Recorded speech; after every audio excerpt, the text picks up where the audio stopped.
Welcome back to the Star Trek Critic, where each episode is graded like a school project, starting with 100 points, with 1 point taken away for each plot error, costume error, and anything else I can think of, whether it is relevant or not. Today's episode is Wham Gods Destroy. No! Sorry, today's episode is Whom Gods Destroy. The Enterprise goes to the planet Elba 2 to deliver a miracle medicine to an asylum for the criminally insane. This episode takes place right between Wink of an Eye and Let That Be Your Last Battlefield. They were really busy that week. Although from space the planet looks Earth-like, it actually has a poisonous atmosphere. The first point is lost for the captain and first officer beaming down together. The next point is lost for not beaming down with a security team. In a nutshell, if the place needs a force field, you need security. Spock is thinking, aren't you the guy that sells gremlins? Dr. Corey is skeptic about the medicine and says there is a new inmate, former Captain Garth, who was a hero of Kirk's. We get a brief look at the force fields created by cheap special effects. Marta says she's perfectly fine. Spock says, she looks fine to me too. Then openly admits his 7 years are almost up. And since we're trapped down here, a green Orion woman would do the trick, but that went to the deleted scenes section. Aww. For having only 15 prisoners, they are pretty diverse. Dr. Corey does his levitation trick. Garth's magic transformation trick doesn't require any machine. He's actually not from Earth, so might not be human, but minus 1 point since his clothes change too. What nobody knows is this group secretly applied to be the rock band Kiss, but got the job as Star Trek lunatics instead. Kirk is in jail, and they really don't explain where Spock was dragged off to or why. Shout out to Steve Enoch for being a very charismatic, criminally insane Star Trek character, and leader of the Masters of the Universe.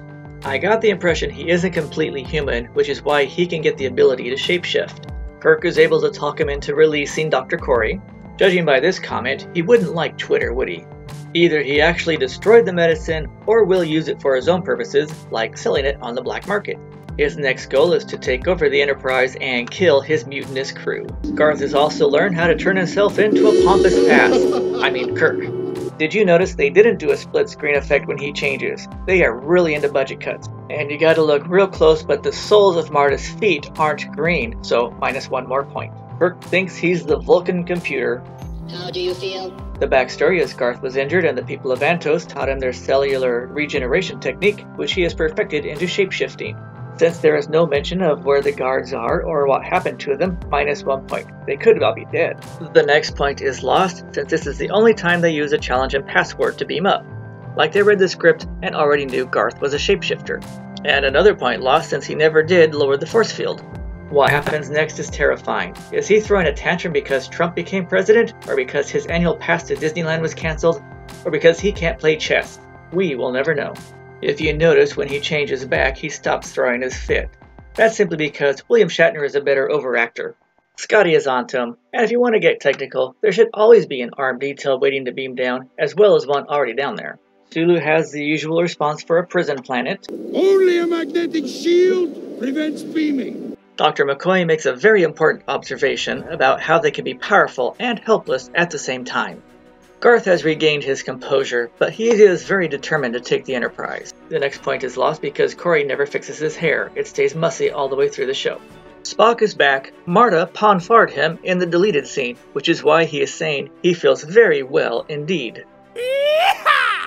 Unfortunately, Dr. Corey can't go to dinner with them because he is fasting. Now for the dinner party. Very well done, which means I can't take any points here, or even make smart aleck comments, but I will try. Can't even come up with a good comment for this frame. These guards look vaguely familiar. Dickus. Spock doesn't believe anything they say. Spock's comment about her dancing being more coordinated is because of the deleted sex scene they had. Garth wants to be Facebook friends. He was the hero of the Battle of Axanar, and the people of Antos cured him, and he tried to destroy their planet. He has PTSD really bad. His comment is outdated because Starfleet gets into conflicts all the time. That's because Kirk just rode the carousel of progress. When it becomes a reality. Kirk says he and Spock are brothers, since Spock never told him he had a brother and a sister. Spock calls him out on his plan and gets voted off the island. Garth tries to get the password, but Kirk is on to him and says there's no way in hell I'm giving it to you. Marta makes her move on Kirk. Here comes the neural neutralizer. Kirk says, yes, I saw this in a Star Trek episode 2 years ago. Marta playing with her dress adds to the atmosphere. If you look to the right, you see the chair has a power cord. On the right, he's kicking the power cord. Garth is going to torture Corey to get Kirk to speak. Either Corey's brain is being fried, or he's getting the best blowjob of his life.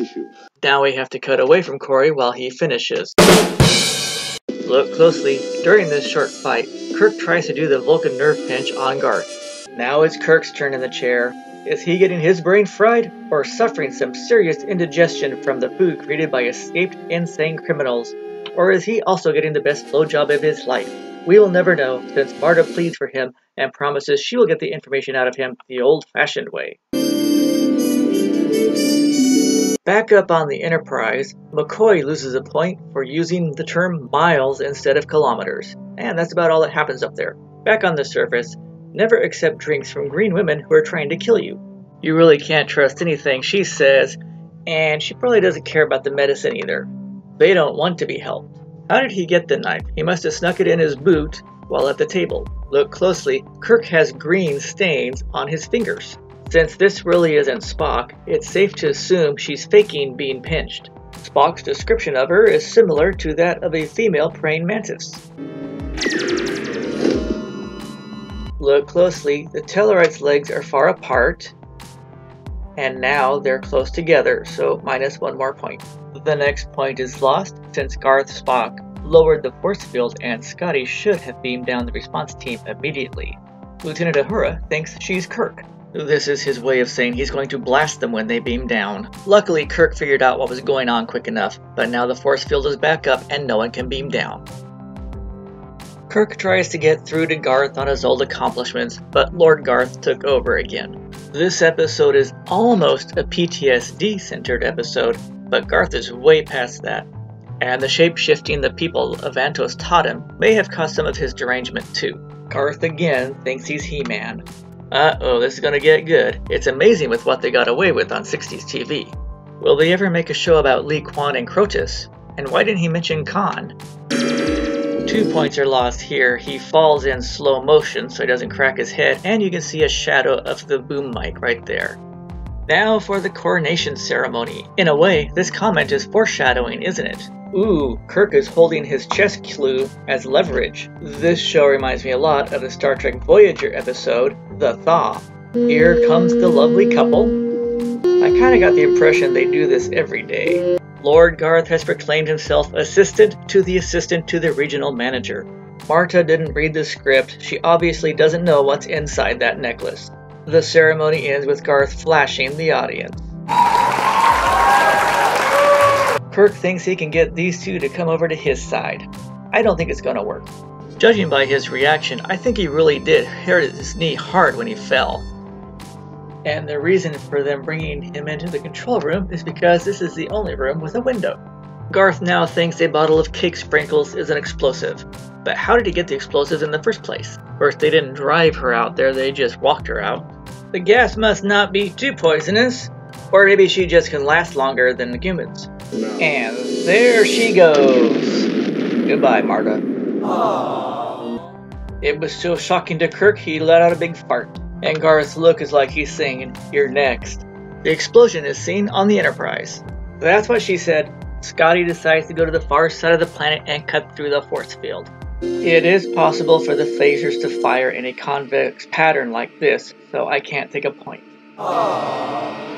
Also, firing on the field generator could cause damage to the Asylum, so I can't take a point for them not trying. And it didn't work. The inmates are really bad at playing hacky sack. Spock casually checks the force field. Here come Heckle and Jekyll.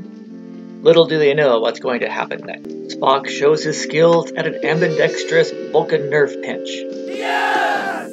And 1 point is lost for not realizing he's walking straight at a hidden camera.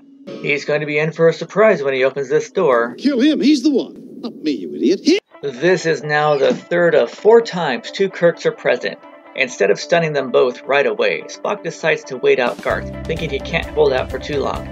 and since both suggested not bringing down security, he goes along. I personally would have dropped the shields, but Spock knows that he's probably going to get to watch a real good Kirk on Kirk catfight. And there they go. 1 point is lost for an obvious stunt double. This is the line that gives the real Kirk away. The next point is lost for stunned Garth putting the chair up nicely on the ground before he falls. And the moment we've all been waiting for, the answer to this chess problem. The universe is saved, since in reality these weren't dangerous criminals at all, but anti-vaxxers, and we all know COVID will not go away until the most remote Andorian gets a vaccine for a disease he is probably immune to. The treatment of curing the criminally insane by forcing sedative drugs and the neural neutralizer to fry brain cells and wipe their memories probably won't hold up well in the courts, and may not stand the test of time. In Picard's time, the seeds of violence, as he calls it, are wiped out even earlier, which could be even worse. But right now, Garth is only a fraction of the person that made the show so entertaining. Spock says the two Kirks really weren't fighting that long, and admits he wanted to see them fight. And when did this happen on the show? When Spock let himself be hit on the head. That must have been in the deleted scene. And this episode ends with a reference to the Bible. And this screenshot turned out really good. So, who were the inmates on the island of Elba? Sorry, the planet Elba 2. Today we give homage to the stand-in Jeannie Malone, who was a stand-in extra or unnamed yeoman for 66 of the Star Trek episodes. Yes! Dick Geary was the Andorian. He was also a stuntman, and we'll see him again one more time. Gary Downey was the Tellarite, and unfortunately left us in a car accident. Key Luke was born in China, has 225 screen credits to his name, including Charlie Chan, Kung Fu, tons of voiceovers, including Zoltar in Battle of the Planets, and he was in Gremlins. He even auditioned for Obi-Wan in Star Wars. He was also an artist and considered one of the best-dressed men in Hollywood during the 1930s. Yvonne Crave was Marta, started as a ballet dancer and became Batgirl. She has also been on My Favorite Martian, Voyage to the Bottom of the Sea, and The Ghost in Mrs. Muir. She even hooked up with Bill Bixby for a while, probably how she got the part to play a green criminal. Steve Enot played the charismatic Lord Garth. He was born in Czechoslovakia and spent time in Korea in the U.S. Army. He has 75 screen credits, including I Dream of Jeannie, Voyage to the Bottom of the Sea, and tons of westerns. Unfortunately, a heart attack took him at the age of only 37. Whom Gods Destroy, the second time the Enterprise goes to an asylum, and the spark for the Axanar fan shows, gets a score of 84%. Thanks for viewing. Be sure to check out my other videos and playlists, and click that like button, the share button, and that subscribe button, and I will see you again soon.